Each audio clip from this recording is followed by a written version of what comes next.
Hi guys, Zebra here, and today we're going to be making a crown thing out of these things, monster cans. As always, the link to the guide that I'm using will be in the description down below. But let's crack open a cold one and get started. Depending on how big your noggin is, you will need either 5 or 6 cans for this project. Harvest all of the anger that you have for the toys and then direct it straight into the can before chopping off the top. Chop, chop, chop. Try not to cut yourself on all of the jaggedy bits. I am just going to take a tinsy-wincy bit of time to clean up the top. You can wait until later, it might be a little bit easier once you've flattened it out. But if we are totally honest with ourselves, it's probably not best to leave an open drink out when shards of aluminium are flying everywhere. Next, we are literally going to do the exact same thing to the bottom of the can.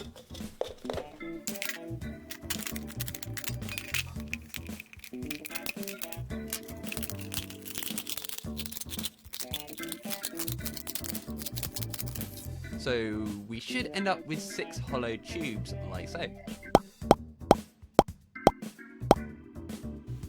Next up, we're going to untubify them by cutting between the monster logo and the ingredients.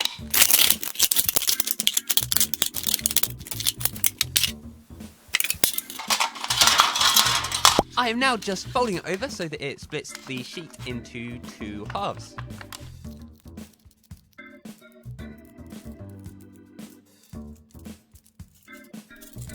And then I'm just cutting along the crease and then bam! We have 2 identical sections. Lines of symmetry are kind of sexy sometimes.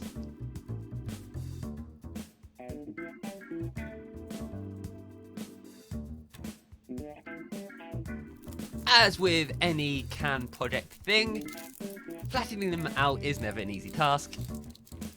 That doesn't stop me from trying though. If you do know how to flatten cans properly, then please let me know.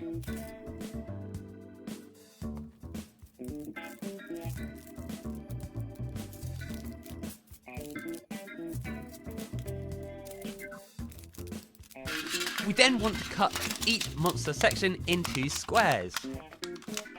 Because you have loads of different sections, you can use them as a reference.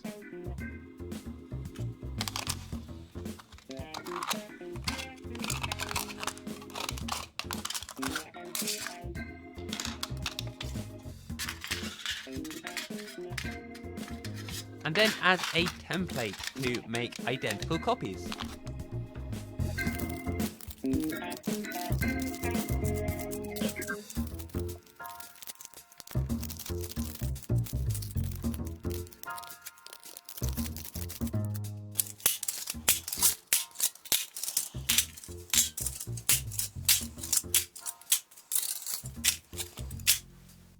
If you haven't already, now is a good time to chop off any of the little straggly spiky bits. Not only will this help stop you from cutting yourself, but it will make it look a lot tidier in the end.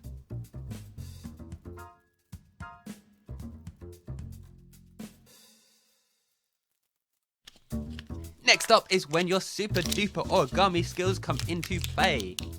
We're going to fold the tops in on themselves to create these little triangle things. These are going to be the top of the hat, so make sure that the M is correctly orientated.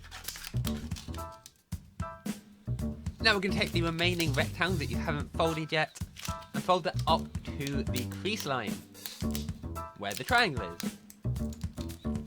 We are then going to repeat this again and fold it upwards into the triangle. I don't really know the best way to describe it, but it should look like this boat shape. Or is it like a hat shape?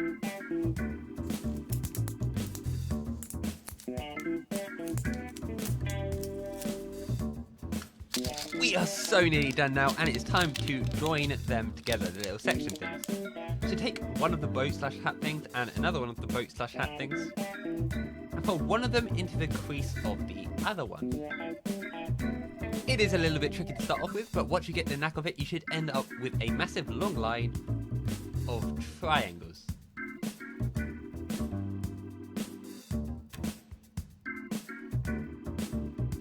fear not though, you little dummies, because with a little bit of hard work, a lot of determination, and a tiny little bit of folding, we can take one end, connect it to the other end, and we have ourselves a crown.